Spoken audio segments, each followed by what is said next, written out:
इस दुनिया में कई प्रकार की बीमारियां हैं। कुछ बीमारियां जैसे सर दर्द, पेट दर्द, खांसी, जुकाम काफी आम सी हैं, लेकिन वहीं कुछ ऐसी भी बीमारियां जो काफी गंभीर हैं।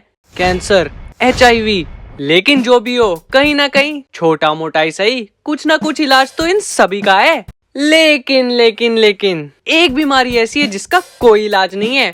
अगर वो तुम्हें हो गई तो भगवान भी तुम्हें शायद ना बचा पाए, और इस बीमारी का नाम है अंधविश्वास। ये बीमारी हमारे भारत देश में बहुत प्रचलित है। हर दूसरे घर में इसका एक ना एक मरीज तो पाया ही जाता है। अब सवाल ये कि आखिर इस बीमारी का सोर्स क्या है, इसको फैलाता कौन है? मैं तुम्हें बता दूं, इसको फैलाने वाले तुम्हारे मेरे जैसे ही हैं। बस फर्क इतना कि उनको प्रवचन देना आता है, लोगों की समस्याओं को सुनकर उसका समाधान देना आता है। अब समाधान सही हो या गलत, उससे फर्क नहीं पड़ता। जो समाधान गलत हुआ तो वो आदमी कल को इनके पास आएगा ही नहीं। पर अगर गलती से समाधान सही हो गया तो नेटवर्क मार्केटिंग की तरह वो आदमी इसको आगे 4 लोगों में फैला देगा, और वो 4 लोग आगे 4 और लोगों में फैला देंगे। और बस इसी के चलते आज देश की 1/4 पॉपुलेशन इस बीमारी से जूझ रही है।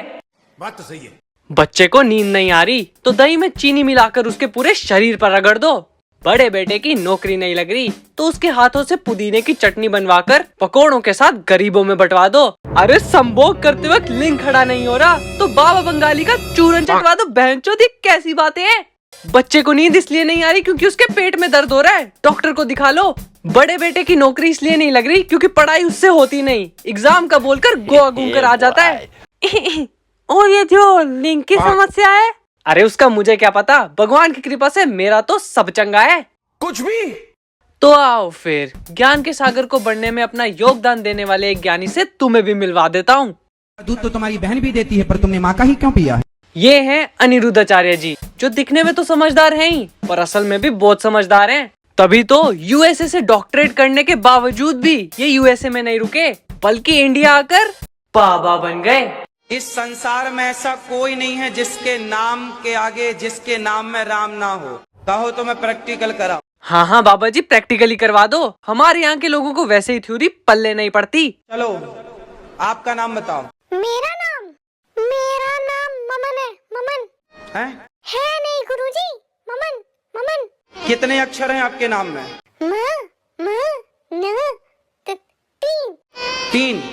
तीन को 4 से गुणा करो, कितना हुआ? 3 चौके गुरुजी 12 हो गया। 12 में 5 और जोड़ दो। गुरुजी अब 17 हो गया। 17 हो गया।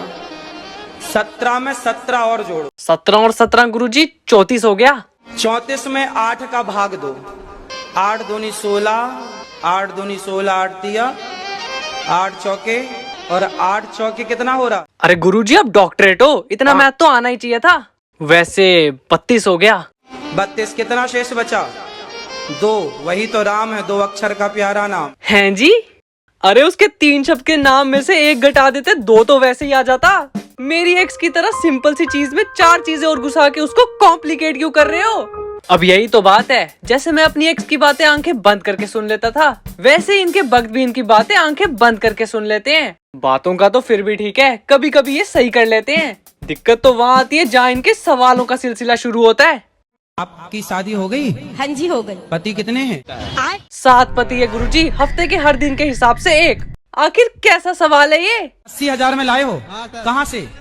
उड़ीसा से। उड़ीसा से? हाँ जी। तो वहाँ पत्नियां मिलती हैं 80,000 में? मिलती है। अच्छा, जी हाँ। तो जब 80,000 की ले आए हो तो इससे महंगी भी थी क्या? हाँ 80,000 से महंगी भी मिल जाएगी। आप बोलो तो GST लगवाकर आपको पक्का बिल भी दिलवा दूंगा। लेकिन अभी आप ये सवालों का सिलसिला खत्म करो, वक्त आपका इंतजार कर रहे हैं, अपना प्रवचन दो। चलो। खाली जमीन पर स्त्रियों को कभी भी दंडवत प्रणाम नहीं करना चाहिए। कहते हैं कि स्त्रियों के जो स्तन होते हैं, उन स्तनों का जब भार पृथ्वी पर पड़ता है तो पृथ्वी उस स्तनों के भार से डगमगाने लग जाती। नहीं गुरुजी, मेरे पे तो नहीं है, लेकिन मेरा एक सवाल है कि साइज में छोटे बड़े होने से कोई फर्क पड़ता है या सभी का धरती पर सेम ही प्रभाव है? You are a good question. Next. ऊपर वाले ने बोलने को जुबान, सोचने के लिए दिमाग दिया है, लेकिन इसका मतलब ये नहीं है कि कुछ भी सोचकर कुछ भी बोलते जाओ। अगर स्त्रियों के स्तन से पृथ्वी का संतुलन डगमगा जाता है तो फिर उस हिसाब से इंसान को धरती पर गांठ टिका कर भी नहीं बैठना चाहिए। बात तो सही है। जिस दिन महिला का टाइम स्टार्ट हुआ है, पीरियड, उस दिन से पहली रात, दूसरी रात, तीसरी रात, चौथी रात छोड़ के पांचवी रात गर्भाधान हुआ तो बेटी, छठी रात हुआ बेटा, सातवीं रात हुआ बेटी, आठवीं रात हुआ बेटा, नौवीं रात हुआ बेटी, 10वीं रात हुआ बेटा। मतलब इनके यहाँ पे साइंस नामक फिनोमिना का कुछ लेना देना ही नहीं है। जहाँ तक मुझे पता है, अगर अंडे के अंदर एक्स क्रोमोसोम्स है तो लड़की होएगी और वाई क्रोमोसोम्स है तो लड़का। शायद लगता है गुरुजी कंफ्यूज हो गए। यहाँ बच्चों के जेंडर की बात हो रही है। दिल्ली की सड़कों पे कौन से दिन कौन सी गाड़ी चलेगी उसकी नहीं। तो बस यार, आज के लिए इतना ही। अगर वीडियो अच्छी लगी तो लाइक करना और चैनल पे नहीं हो तो सब्सक्राइब भी करना। अब मैं मिलता हूँ तुमसे अगली वीडियो में, तब तक के लिए